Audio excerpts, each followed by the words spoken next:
kami datang sekali lagi kepadamu Tuhan, pencipta langit dan bumi, dan yang membawa kami untuk mengerti ibadah yang sejati.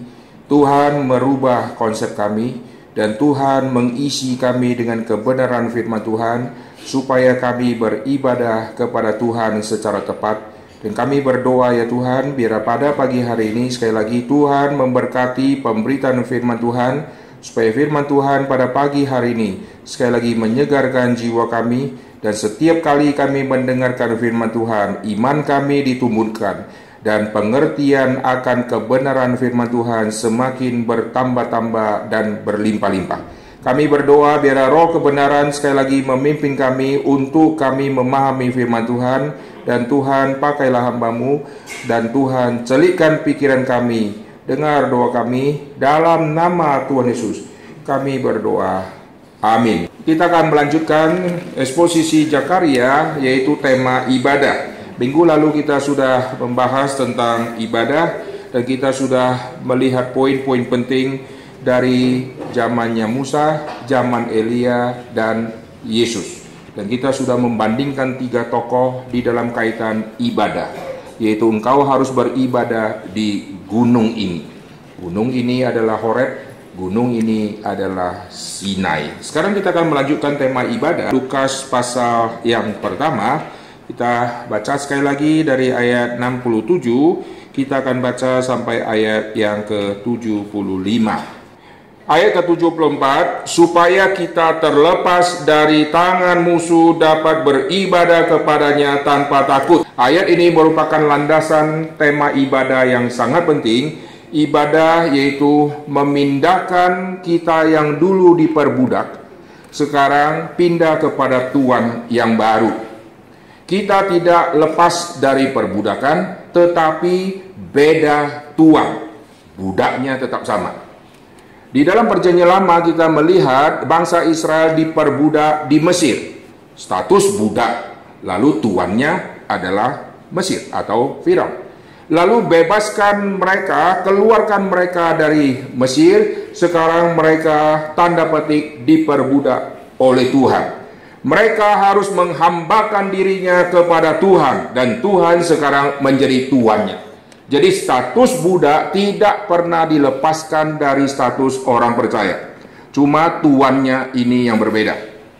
Kalau dulu kita tuannya adalah setan yang menguasai kita, sekarang kita tetap hamba, tetapi hambanya Tuhan. Dulu kita hamba kegelapan, sekarang kita hamba kebenaran. Hambanya sama, tuannya yang sekarang berbeda. Nah, untuk kita bisa melihat perubahan tuan dari tuan pertama menuju tuan yang sejati, maka perlu ada peperangan. Nah, peperangan ini bisa kita lihat dari sudut fisik. Tuhan menghancurkan Firaun, Tuhan mengkobok-kobok tanah Mesir, itu secara fisik. Yang non fisik, Tuhan mempermalukan semua dewa-dewa. Maka Tuhan menghukum semua dewa Mesir.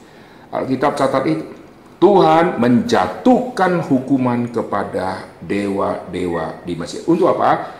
Supaya membuktikan kepada seluruh orang waktu itu, Mesir dengan kubu yang hebat, fisik sudah hancur. Bukan hanya fisik, semua yang tidak terlihat, yang menjadi tuan atas semua manusia berdosa, sekarang sudah dihancurkan. Kalau semua sudah dihancurkan, kau mau pilih yang sudah dihancurkan atau mau pilih tuan yang baru? Maka kita lihat sepanjang perjalanan di padang gurun, fisik Mesir sudah hancur, tetapi yang tidak terlihat, yang Tuhan sudah kalahkan, dihidupkan kembali oleh orang Israel di padang gurun, yaitu mereka mendirikan kembali dewa yang sudah dikalahkan di Mesir. Mereka hidupkan di padang gurun dengan mereka cipta lembu emas. Kebodohan orang yang menyembah kepada sesuatu yang tidak jelas. Bodohnya di mana? Mereka berkata, inilah dia Tuhan yang membawa kita keluar dari Mesir. Jadi waktu mereka mengatakan inilah dia Tuhan yang membawa kita keluar dari Mesir, ini lucu. Sekarang dewa yang menguasai Mesir, itu dewanya ada di Mesir. Sekarang untuk menghancurkan Mesir, berarti Mesir menghancurkan dewanya. Sekarang kalau ada satu dewanya, yang sekarang adalah yang membawa kita keluar dari Mesir, berarti dewa ini melawan semua dewa yang ada di Mesir. Tidak mungkin dewa lembu ini bisa menang, dia akan dikeroyok oleh semua dewa yang lain. Karena dewa lembu merupakan salah satu dewa kecil saja di dalam seluruh konsep dewa yang ada di Mesir. Lalu satu dewa yang ada di Mesir ini sudah dikalahkan Tuhan, mereka hidupkan kembali, lalu mereka berkata, ini dia yang membawa kita keluar dari Mesir. Tidak mungkin dewa ini membantu orang Israel. Itu logika yang sudah konslet. Kedua, konsletnya mereka ada di mana? Selama perjanjian lama ditulis, kita melihat ada konsep dewa-dewa yang bersifat teritorial. Ini kita bisa lihat jelas sekali, yaitu waktu Laban pindah, nanti Terafim mesti ikut dia. Terafim itu dipercaya sebagai dewa rumah tangga. Jadi kalau si kepala keluarga memindahkan anggota keluarga, lalu kalau dewanya ketinggal, dewanya tidak bisa menjaga kepala keluarga yang sudah pindah ke kota lain. Supaya dewanya bisa menjaga, dewanya harus ikut kepala keluarga, ikut mutasi. Nah, di sini konsep dewa teritori. Dewanya ada di wilayah tertentu, maka nanti dia akan menguasai di situ. Nah, sekarang kita lihat kebodohan orang Israel di padang gurun. Inilah dia Tuhan yang membawa kita keluar dari Mesir. Ini adalah lembu emas. Lembu ini dewanya Mesir. Dewanya Mesir sekarang dihidupkan di padang gurun. Ini teritorial sudah beda. Dan konsep ilah waktu itu, satu dewa menguasai satu wilayah, maka dewa itu tidak punya kuasa di wilayah lain. Kalau dia hebat di Mesir, oke, silakan lu percaya hebat. Tapi di padang gurun dia tidak berkuasa sama sekali. Karena itu wilayahnya sudah lain. Nah, ini konsep mereka yang salah. Tetapi Tuhan yang sejati adalah Tuhan pencipta langit dan bumi. Lu mau ke padang gurun, dia ada di situ. Lu mau ke daratan, dia ada di situ. Karena dia pencipta. Bukan wilayah teritori di dalam kotak-kotak kecil wilayah ciptaan. Sampai kepada zaman Yunus kita juga bisa melihat wilayah teritori ini. Waktu Yunus ada di kapal, lalu orang-orang di kapal memanggil Allah mereka. Waktu panggil Allah mereka tidak jawab karena sudah jauh dari daratan. Dewa mereka ada di daratan, di tengah laut. Waktu panggil, sinyalnya tidak dapat. Maka panggil tidak ketemu. Begitu panggil yang Yunus, kau punya Tuhan siapa? Tuhanku pencipta langit dan bumi. Kalau pencipta langit dan bumi, bagi Tuhanmu menguasai lautan. Dan Yunus mengerti konsep Tuhan pencipta langit dan bumi, sudah tahu konsep Tuhan yang benar, tetapi tetap melarikan diri dari daratan ke lautan. Dari lautan mau menuju ke daratan. Kalau kau percaya Tuhan pencipta langit dan bumi, kau lari mau di daratkah? Mau di lautkah? Mau kembali ke daratkah? Tuhan pasti kejar kamu. Kau tidak mungkin lari. Karena Tuhan bukan Tuhan teritori. Nah, sekarang kita kembali untuk melihat konsep ibadah. Jadi waktu bangsa Israel harus keluar dari Mesir, mereka keluar dari satu poin perbudakan secara fisik. Lalu poin kedua yang mereka belum keluar, mereka masih mempunyai tuan yang lama. Oleh sebab itu 10 hukum sudah menegaskan lu harus buang tuanmu yang lama. Jangan ada padaku Allah lain. Kenapa ngomong itu? Bukankah Mesir sudah ditinggalkan? Kenapa hukum pertama jangan ada Allah lain di hadapanku? Karena itu tuan lama yang masih hidup di dalam pikiran seluruh orang Yahudi. Jangan kau membuat patung dan jangan kau menyembahnya. Karena di padang gurun orang Israel terus diam-diam membuat patung. Itu kata Alkitab. 40 tahun mereka membuat patung. Lalu mereka menyembah patung. Satu sisi menyembah patung diam-diam, buat patung diam-diam, lalu menyembah Tuhan terang-terangan. Waktu tiang awan, tiang api berhenti, mereka menyembah Tuhan terang-terangan supaya kelihatan rohani. Lalu yang sembunyi-sembunyi dia menyembah patung. Banyak orang kalau di gereja rohaninya dia tunjukkan terang-terangan, tapi nanti untuk dosa dia lakukan diam-diam, saudara. Jadi kita melihat waktu bangsa Israel ada di padang gurun, mereka satu sisi sudah mengikuti Tuhan yang baru, mereka bergerak mengikuti tiang awan, tiang api, malaikat Tuhan. Mereka mengikuti semua itu. Mereka sudah taat. Oh iya, secara fisik taat. Tetapi otak mereka masih mempunyai Tuhan yang lama. Ini yang sangat sulit. Maka lihat 10 hukum itu langsung menyerang kepada konsep ilah di dalam pikiran mereka. Jangan ada padaku Allah lain di hadapan. Lalu jangan kau buat patung yang menyerupai wilayah ciptaan Tuhan. Kau masih pakai ciptaan untuk membentuk ilahmu, lalu kau sembah dia. Aku Tuhan pencipta langit dan bumi. Lu mau yang Tuhan pencipta atau mau Tuhan yang dari dunia ciptaan? Kau ambil benda dari dunia ciptaan, kau anggap inilah Tuhanmu. Kau sekarang masih memegang Tuhan yang lama. Maka membereskan konsep Tuhan yang lama menuju Tuhan yang baru, ini yang paling susah. Di dalam gereja, Tuhan dari orang Kristen ada yang namanya uang. Kalau tuannya sudah uang, sekarang ke gereja, dia terang-terangan mengaku, engkaulah Tuhanku. Tapi diam-diam di balik itu, dewanya masih duit. Akhirnya semua pelayanan dia akan kalkulasi dengan untung rugi. Kalau rugi tidak banyak, oke, saya layani. Tapi kalau sudah rugi banyak, waktu habis, energi habis, tenaga habis, keringat habis, maka dia mulai hitung-hitung, lalu dia pikir, lebih baik aku tidak melayani. Waktu yang saya pakai untuk buang untuk pelayanan, lebih baik ku pakai untuk dunia bisnis. Maka orang-orang yang melayani, kita bisa melihat satu sisi, wah kelihatan orang Kristen cinta Tuhan. Sisi kedua, waktu suruh berkorban, kita melihat satu persatu semua gagal. Kenapa? Karena masih ada Tuhan dia yang lama. Nah, hari ini saya akan mengajak saudara untuk melihat tema ibadah dari bahasa aslinya. Di dalam bahasa asli, saudara akan menemukan rahasia yang sangat menarik, luar biasa. Satu kata, dia kasih arti. Satu arti itu kalau masuk ke konteks-konteks, itu artinya dalamnya minta ampun.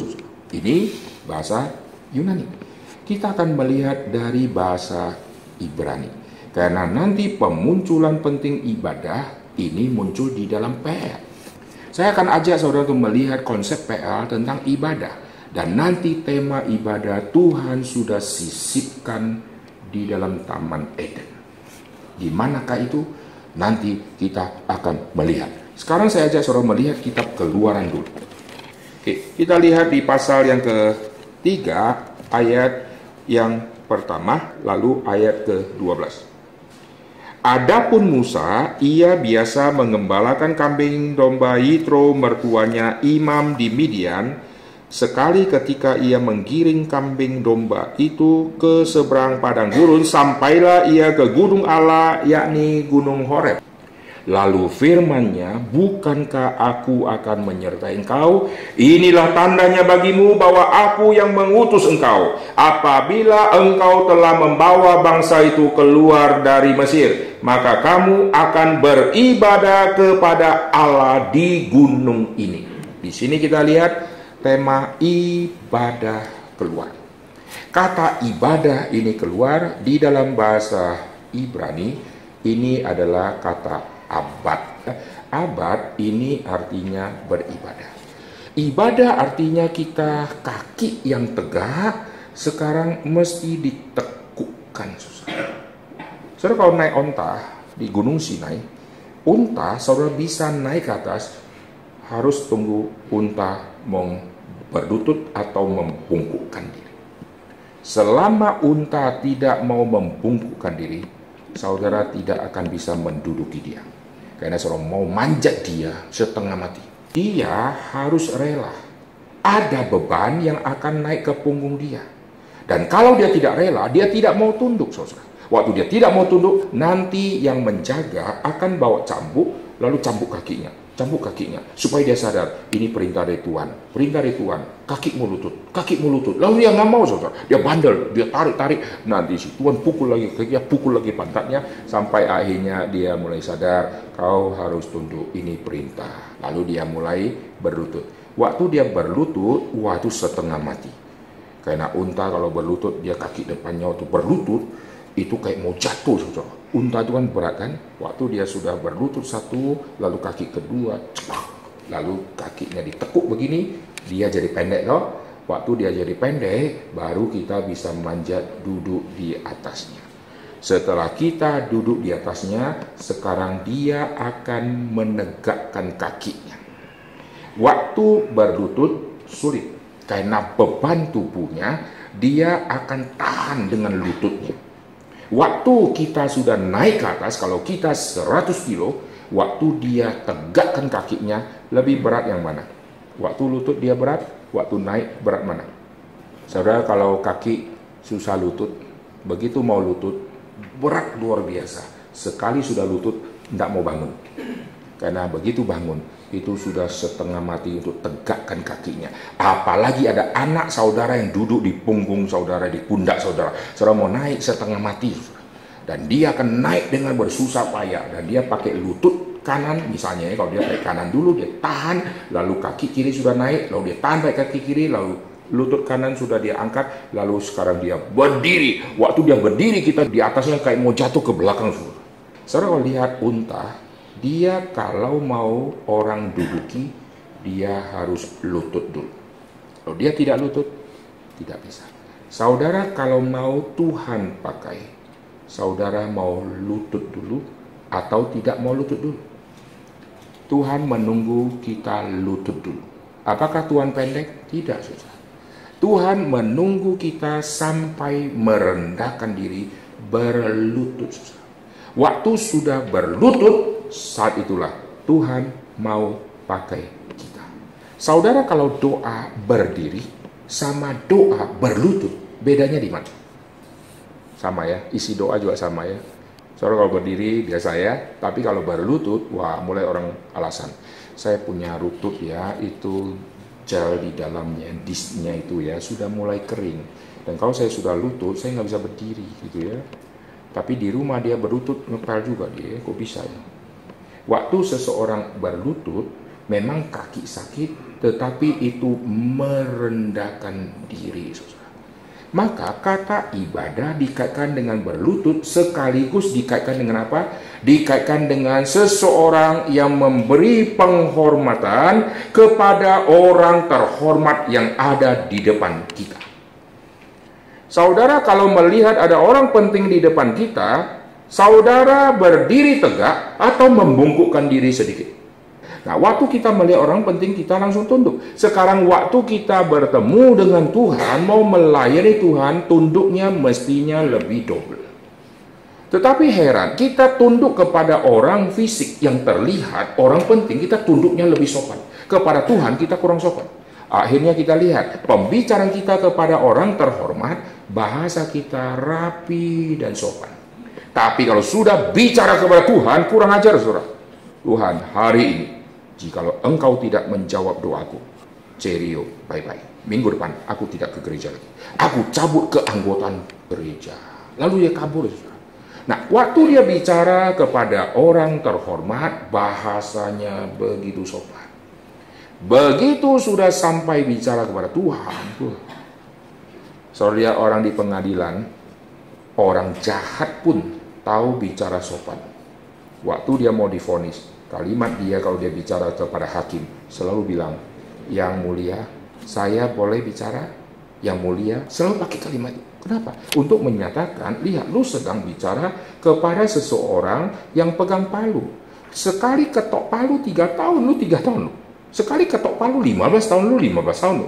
Ini yang memegang hidup dan matimu ini ya. Ini vonis ada di palu ini. Kita ketemu sama Tuhan, bicara sama Tuhan yang memegang palu hidup dan mati kita. Tetapi orang Kristen waktu beribadah ini kurang ajar.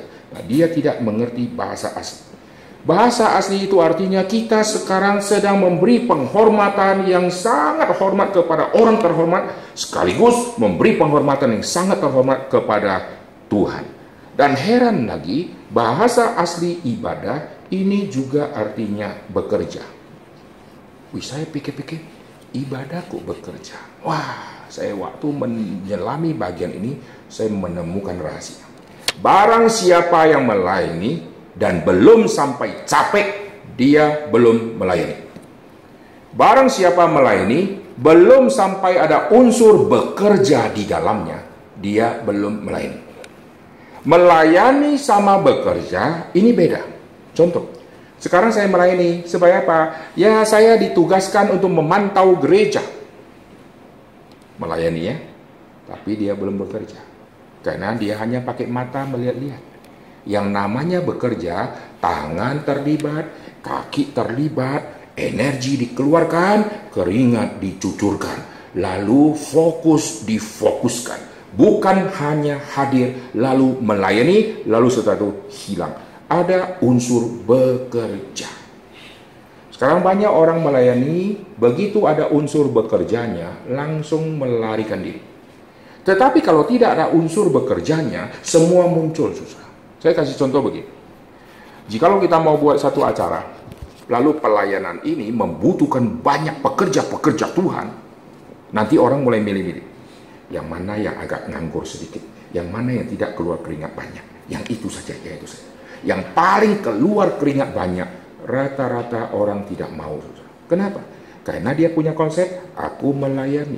Melayani tidak usah perlu yang kayak ginian, ini bekerja. Ini sewa orang bisa.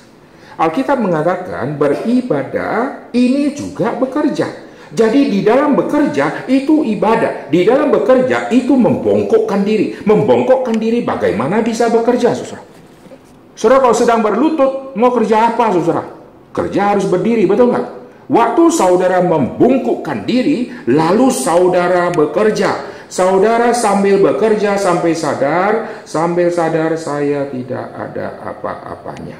Orang di gereja hampir melayani tidak keluar keringat banyak, itu pun ngomelnya banyak. Melayani, beribadahkah harus ada unsur kerja. Amin. Lalu kata abad ini juga berarti saya sekarang menghambakan diriku dengan rela. Ini menarik. Bangsa Israel diperbudak oleh Mesir. Sekarang mereka dibebaskan. Waktu mereka dibebaskan, mereka belum mau diperhambakan dirinya dengan rela. Maka kita melihat waktu mereka sedang mengikuti Tuhan, kesannya mereka sudah memperhambakan diri. Tetapi kesulitan nanti muncul. Yaitu waktu apa? Waktu kelaparan, waktu panas, waktu tidak enak, waktu lihat kiri kanan semua padang gurun dan tidak ada tempat yang memadai. Saat itulah mereka mencetuskan kalimat mereka sebetulnya tidak rela diperhamba. Mereka pengen kembali ke Mesir. Jadi seorang menguji seseorang yang melayani dengan baik gampang sekali. Kasih dia kerjaan yang banyak. Begitu kasih dia kerjaan yang banyak, kita langsung melihat orang ini tetap setia atau kembali kepada tuan dia yang lama. Tuan yang lama bisa ke malasnya. Tuan yang lama bisa kepada konsep pelayanan dia yang salah. Akhirnya dia kembali ke situ. Yang penting saya melayani, saya santai-santai. Ya, yang penting melayani Tuhan. Daripada orang lain tidak melayani, lebih baik saya melayani tapi tidak parah-parah. Melayani harus sampai membanting tulang. Setuju? Setujunya gampang ya? Jalaninya ampun-ampun. Paulus yang keluarkan kalimat ini. Ada orang yang melayani dengan membanting tulang. Itu dicatat di Roma pasal akhir. Saya waktu baca ayat itu saya senang sekali. Kok bisa? Melayani yang melayani. Banting tulang itu kuli, betul nggak? Ayo, siapa yang melayani membanting tulang? Itu kan kuli kan? Yang banting tulang sama pelayanan. Oh, pelayanan, wah, melayani rumah Tuhan. Maka rapi-rapi. Kalau kuli, ya anda usah melayani di rumah Tuhan. Kuli-kuli atau di luar. Tetapi di dalam gereja banyak kuli. Mestinya begitu. Setuju? Gereja banyak kuli? Atau gereja banyak cukong? Kebanyakan gereja banyak cukong ya. Kulinya kurang toh. Melayani dengan membanting tulang. Itu berhubungan dengan tema abad. Abad artinya saya sekarang rela memperhambakan diriku. Maka dari dulu saya selalu perhatikan, siapakah pelayan-pelayan yang rela keluar keringat banyak? Siapakah pelayan-pelayan yang bukan hanya keluar keringat banyak, tetapi mau belajar firman? Kalau dia hanya keluar banyak keringat, orang ini mungkin adalah orang yang suka gerak, tetapi tidak suka duduk. Alkitab menyeimbangkan yang suka gerak sama yang suka duduk. Saudara perhatikan di dalam kitab suci, waktu Yesus mengajar para murid, Yesus bergerak. Karena waktu Yesus bergerak, di situ ada pelajaran pada saat bergerak. Tetapi waktu Yesus duduk, di situ juga ada pelajaran waktu duduk. Maka kita lihat pada saat bergerak, Yesus bergerak pindah dari satu tempat ke tempat lain, di situ ada pengajaran firman yang keluar. Waktu Yesus duduk, di situ ada pengajaran firman yang keluar. Tiang awan waktu bergerak, di situ mereka menantikan firman Tuhan. Nanti firman Tuhan akan keluar. Pada saat tiang awan, tiang api berhenti, di situ mereka beribadah. Tunggu lagi firman Tuhan turunnya tiba kapan. Jadi pada saat bergerak dan pada saat duduk. Jikalau pada saat duduk kita abaikan, lalu kita gerak-gerak, sudah gerak-gerak tidak ada firman, lalu sibuk dengan energi, lalu kita makin melayani makin kering. Begitu makin kering, kita tunggu saja lihat. Nanti masalah satu persatu mulai keluar. Masalah anak, masalah istri, kakek, nenek, mama, papa, suami, satu persatu benih kecil-kecil sekarang mulai tumbuh, lalu berakar kuat, lalu tumbuh besar, lalu heboh nanti di kemudian hari. Kenapa? Karena makin layani, makin kering. Tidak mau duduk dengar firman Tuhan. Nah, sekarang kita kembali ke kata abad ini. Jadi kata abad ini berarti menghambakan dirinya. Orang yang menghambakan dirinya selalu kupingnya peka dengan panggilan si Tuan. Semua pembantu, kalau kita panggil dia, sampai 5 kali baru nyahut, kira-kira saudara tenang dia keluar, atau saudara jadikan nih pembantu teladan. Mbak, kita di depan pintu kamarnya. Mbak, dia di dalam saudara, lagi nulis-tulis. Mbak, sampai 5 kali, ada apa? Mending dia bilang, maaf, aku telat lagi ganti baju. Ganti baju kan bisa jawab, kan? Yang paling cilaka. Maaf, jangan ganggu saya. Wah, cilaka, kurang ajar. Ini pembantu dipanggil 5 kali, sudah nyaut, dia bilang, maaf, jangan ganggu saya. Maafnya sih maaf gitu ya, tapi jangan ganggu saya, itu yang kurang ajar. Lu pembantu, lu harus melayani. Karena kau sekarang dikasih tinggal di sini, semua fasilitas sudah, sekarang kau harus melayani. Tapi banyak pembantu yang tidak peka suara Tuhan, tidak peka suara nyonya, bukan karena kupingnya rusak, karena sengaja tidak mau jawab. Orang yang sengaja tidak mau jawab, kita bisa melihat dia tidak suka lagi si Tuhan. Begitu dia sudah tidak suka lagi si Tuhan, yang rugi siapa? Pembantu dipanggil, dia nggak mau jawab. Dipanggil, nggak mau jawab. Dipanggil, nggak mau jawab. Si Tuhan bisa menerima banyak pembantu di rumah. Si pembantu ini belum tentu diterima di Tuhan yang lain. Kalau karakternya kayak begini, ini pun masih sombong. Banyak orang yang melayani di rumah Tuhan, dia kira dia pelayan Tuhan yang luar biasa, sehingga seluruh gereja membutuhkan pelayanan dia. Belum tentu. Pada saat saudara melayani satu gereja, lalu saudara melayani dengan tidak baik, saudara kira orang lain mau pakai. Kalau Tuhan tidak mau pakai saudara, gereja lain mau pakai pun, saudara tidak diberikan kesempatan untuk dipakai oleh Tuhan di gereja itu. Karena kepala gereja adalah Tuhan.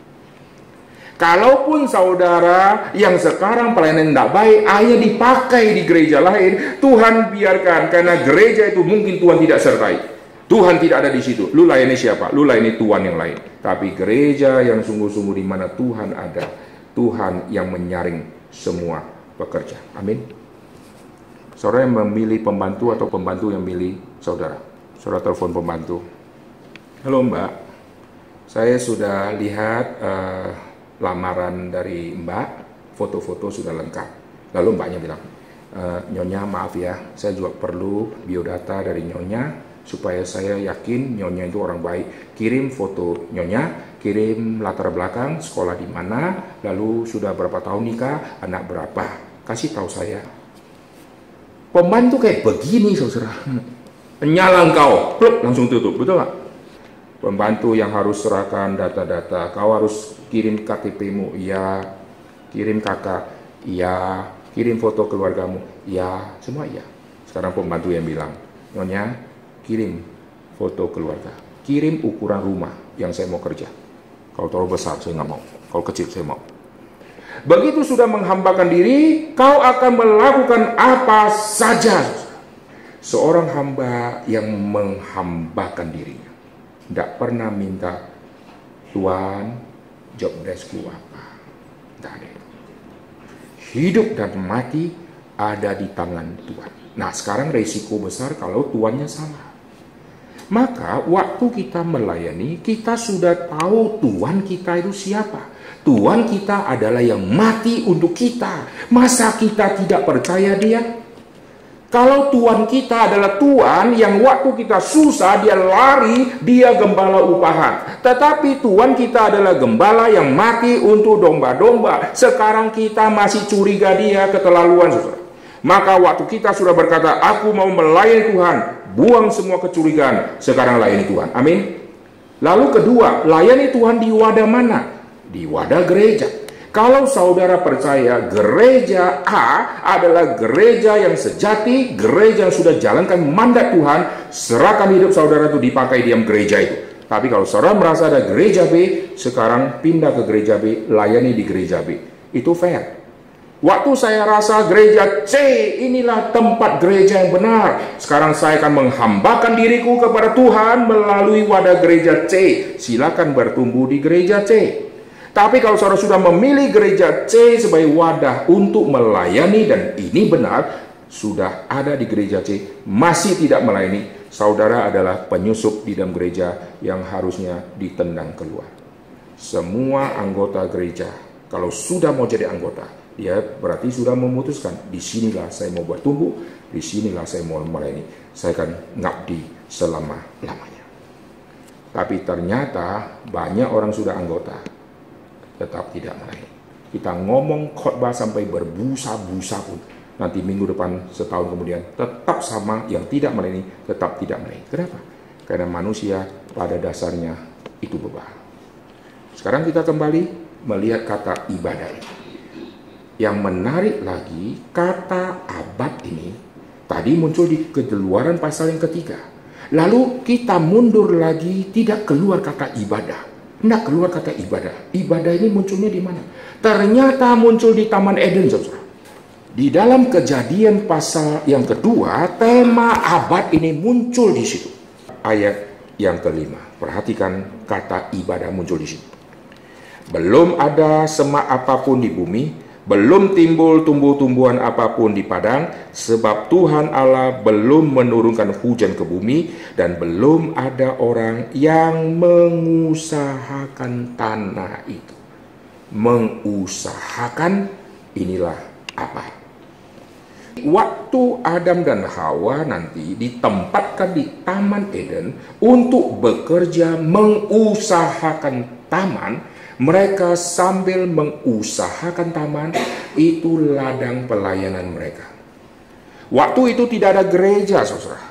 Maka Taman Eden itu menjadi satu wadah di mana mereka akan melayani Tuhan melalui bekerja untuk mengusahakan taman. Jadi satu sisi mengusahakan taman, susah tidak?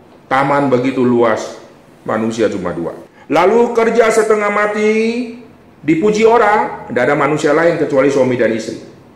Yang melihat siapa? Yang melihat Tuhan. Waktu kita melayani, kiri kanan ada orangkah, tidak ada orangkah, tidak usah peduli. Waktu kita melayani, kita lihat atas, Tuhan ada di situ. Hati-hati orang yang mau melayani kalau acara besar. Kenapa acara besar dia muncul? Karena dia mau dilihat orang. Waktu acara kecil, dia merasa level saya lain. Kasih yang lain aja. Saya enggak. Waktu kecil-kecil, dia nggak mau pegang. Waktu besar dia mau pegang. Dan hati-hati hamba Tuhan yang hanya mau khotbah di masa besar. Waktu Adam dan Hawa melayani, tidak ada masa kiri kanan yang menilai dia. Tetapi Tuhan perintahkan, maka dia kerjakan. Dan waktu dia mengusahakan tanah, ini pengusahaan yang sangat sulit, luar biasa. Tuhan suruh kau harus mengusahakan tanah. Lalu kata abad ini nanti terus menerus berulang di dalam zaman kitab Kejadian. Nanti sampai kitab Keluaran, barulah kata ini muncul sebagai kata ibadah. Berarti tema ibadah Tuhan sudah sisipkan di Taman Eden. Sekarang saya ajak saudara lagi untuk melihat tema abad ini di pasal kedua, di ayat yang ke-15. Tuhan Allah mengambil manusia itu dan menempatkannya dalam Taman Eden untuk mengusahakan dan memelihara taman itu. Nanti saudara akan kaget melihat tema abad muncul di dalam diri orang yang jahat. Ini saya kaget saudara.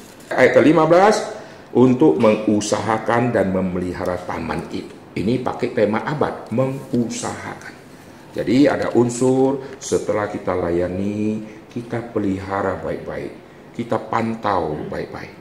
Banyak orang sudah melayani lalu lepas tangan, tidak mau dipantau. Waktu saudara sudah melayani, mengusahakan, pelihara baik-baik, perhatikan.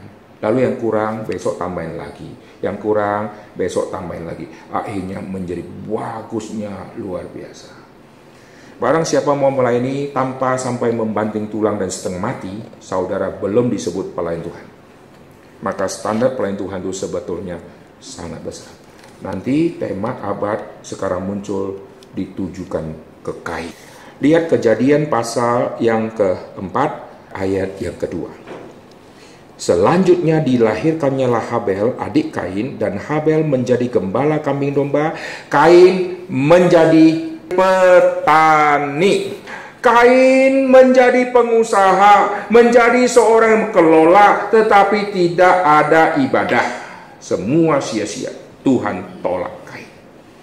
Maka tadi saya sudah katakan, saudara boleh rajin, boleh sibuk, silakan lu sibuk. Waktu saudara sibuk melayani, sibuk seperti di dalam ibadah yang sejati, tetapi Tuhan saudara bukan Tuhan yang sejati, konsep melayani masih salah, saudara akan seperti Kain dibuang Tuhan.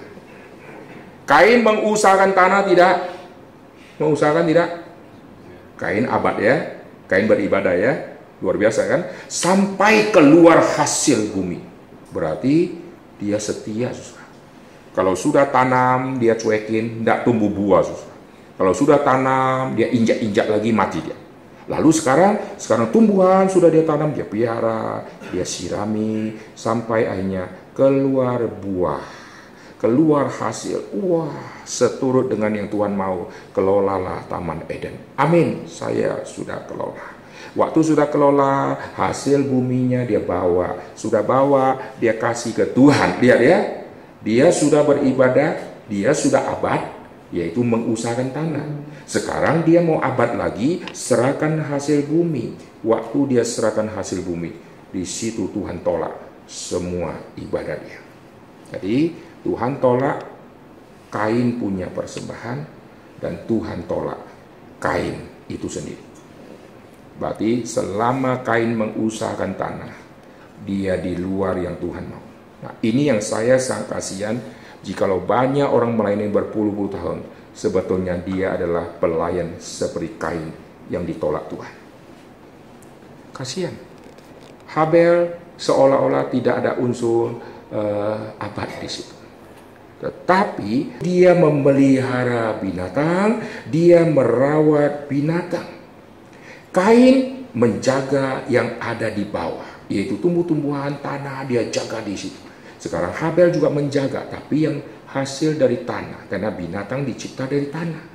Dia menjaga sesuatu yang hasil dari tanah. Dia menjaga binatang-binatang. Lalu sudah menjaga, seolah-olah Habel tidak dikaitkan dengan ibadah. Dia menjaga, dia mengusahakan binatang seolah-olah tidak kaitan dengan ibadah. Tetapi waktu dia serahkan hasil yang dia kerjakan kepada Tuhan, Tuhan terima yang kayak begini, saudara.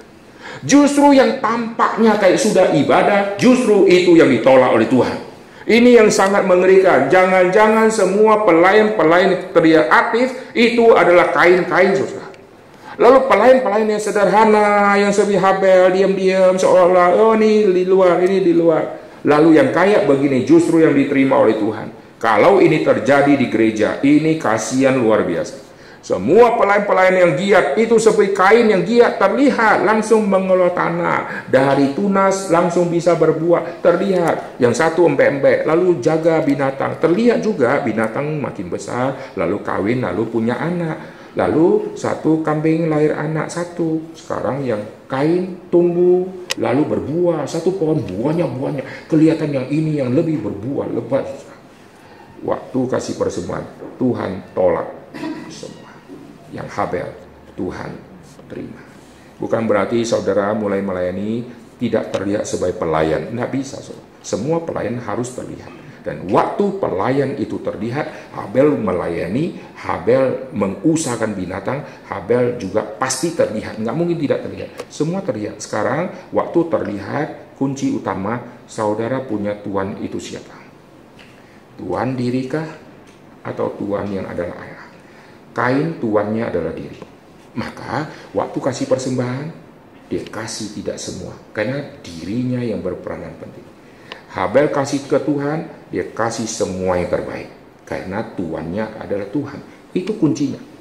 Kunci rahasia kita ibadah di perkenan Tuhan, yaitu Tuhan kita mesti Tuhan yang sejati. Kalau sudah Tuhan yang sejati, semua yang kita miliki yang terbaik, serahkan kepada Tuhan.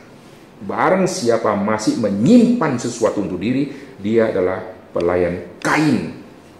Saudara kalau punya waktu terbaik, simpan 30% untuk istri, 20% untuk suami, 10% anak, sisa untuk Tuhan. Kalian Kain. Kalau saudara punya talenta 100, misalnya pakai angka 100, saudara pakai untuk diri 20, untuk kebanggaan orang tua 35, untuk Tuhan 20.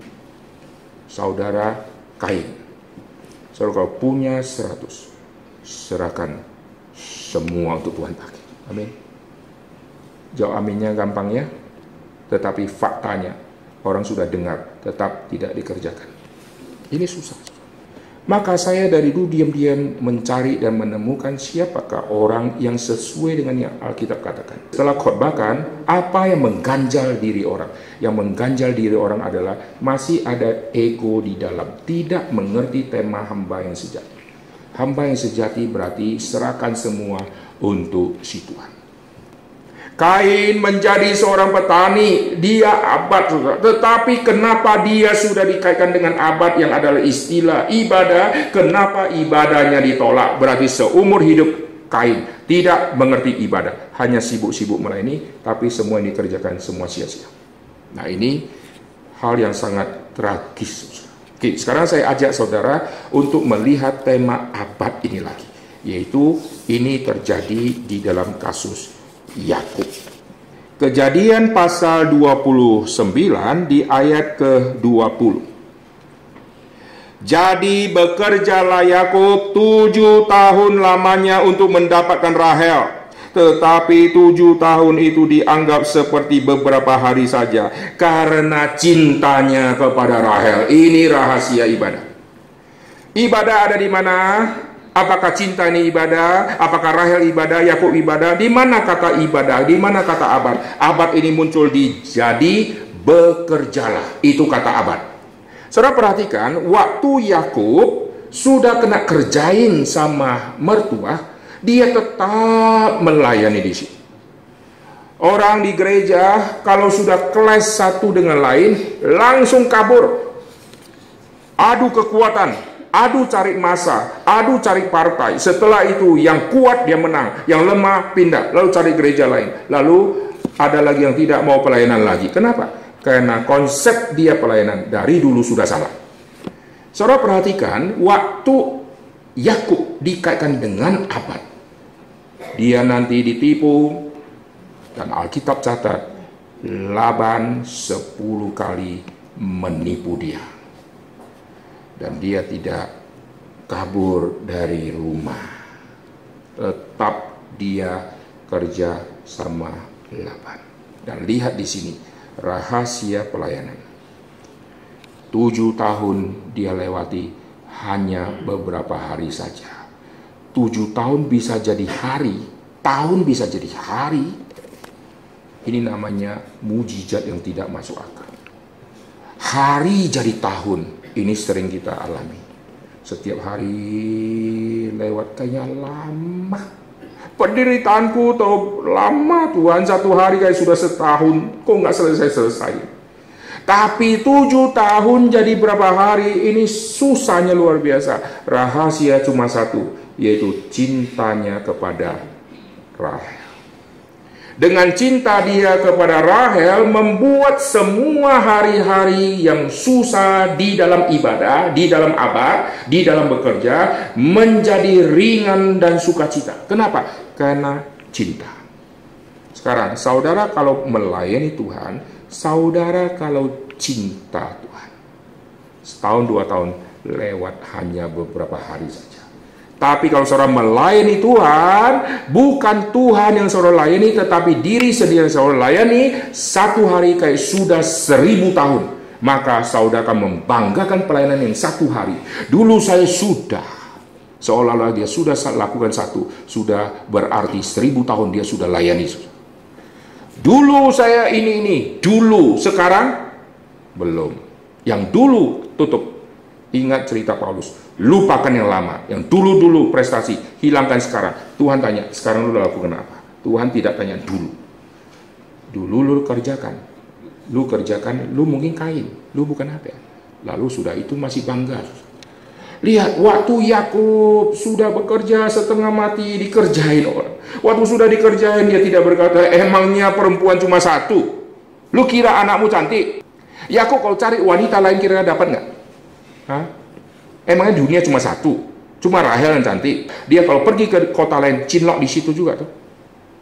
Musa pergi ke Midian, cinlok di situ tuh.